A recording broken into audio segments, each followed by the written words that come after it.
Hey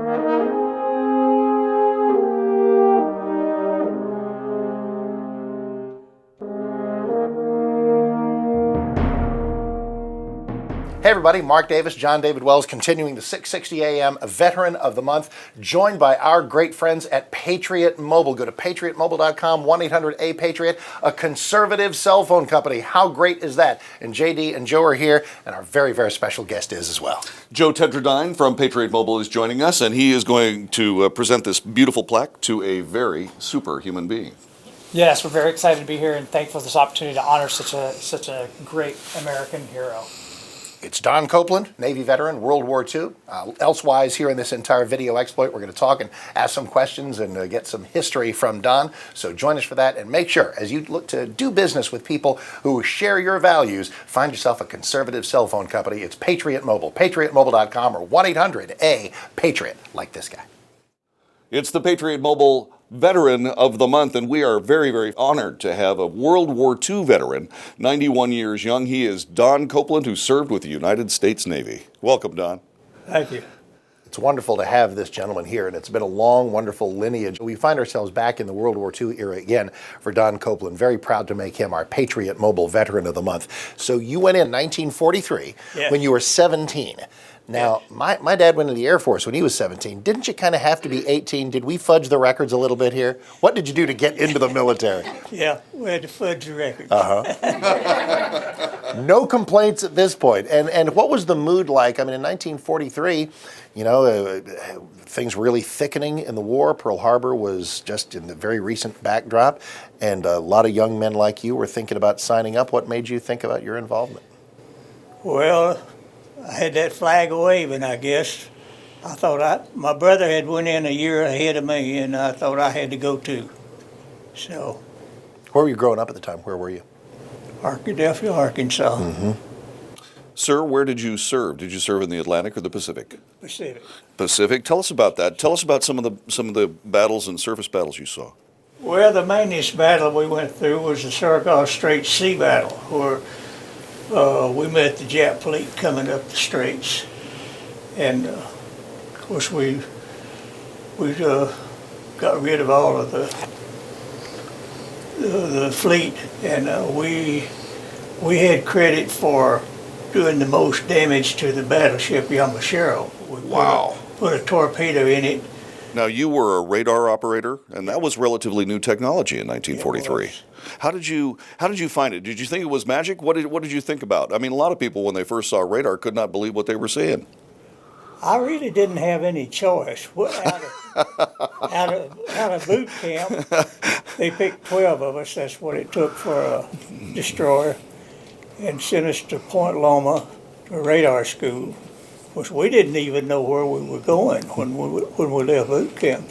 Well, so Point Loma is in California, right? It's right out of San Diego. Yeah, they still don't know where they're going in California. No, still don't know where we're going. And at the time it's 1943. You're on the USS Killen, right? Yes. Which was a brand new ship at the time, if I've done my homework Put it right. in commission in Bremerton, Washington. So everything's bright, shiny, new, ready to go, and a crew of roughly how many total souls on that boat? 325 Gotcha. men. Of which you're one. And so you're leaving. You're growing up in Arkansas, train in California. When it's time, when you see America drift off the horizon as you're headed to the war theater, you're 17, 18 years old. What are you thinking? Well, I really didn't know what to think. All of these bad things happened to somebody else. You know, they didn't happen to you. After the ship got hit, we got tangled up with the kamikazes, and they dropped a bomb on the ship. And from then on, you know it can happen to you. Were you able to save the ship? Well, yes, we did save the ship.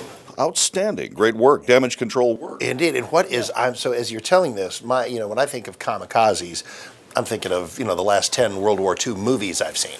But you're on the deck of the ship. What's that like to be, withstanding that kind of attack? Really, the first 4 planes we shot down. They were trying to crash, but they didn't make it. But the 5th one dropped a bomb. The bomb was what hit number 2 magazine is what done all the damage. And goodness gracious, you saved it after it hit the magazine. Yeah. That's where all the explosives, all the ammunition is located. Really, the best thing that happened was we wasn't too far from off the beach at Tacloban and Lady, and they had some seagoing tugs up there, and they came out and put lines under to hold the bow. Outstanding. How long was your total, how long was your service? How long did you stay in?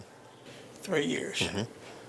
And when you come out of there, it's kind of funny. Now we're several decades past that, and yet you're still doing your part to keep the spirit alive with an outfit called the Tin Can Sailors. What's that? You know, we really didn't do anything after the war.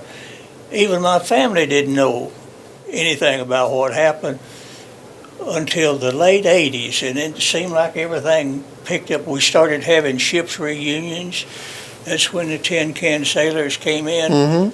All of a sudden we started having, we've been all over the United States to ships reunions, and then we organized, I'm a charter member of Tin Can Sailors of Texas. Tin Can Sailors of Texas, a national organization of destroyer veterans, also active in the Fort Worth chapter of World War II veterans. What's it like hanging out with, how long have you lived here in the Metroplex? 50 years. Oh, so just getting settled in. And so how often are you able to get together with folks of your generation and chew a little fat, have a couple of cups of coffee, and talk about things? We meet once a month. Fantastic.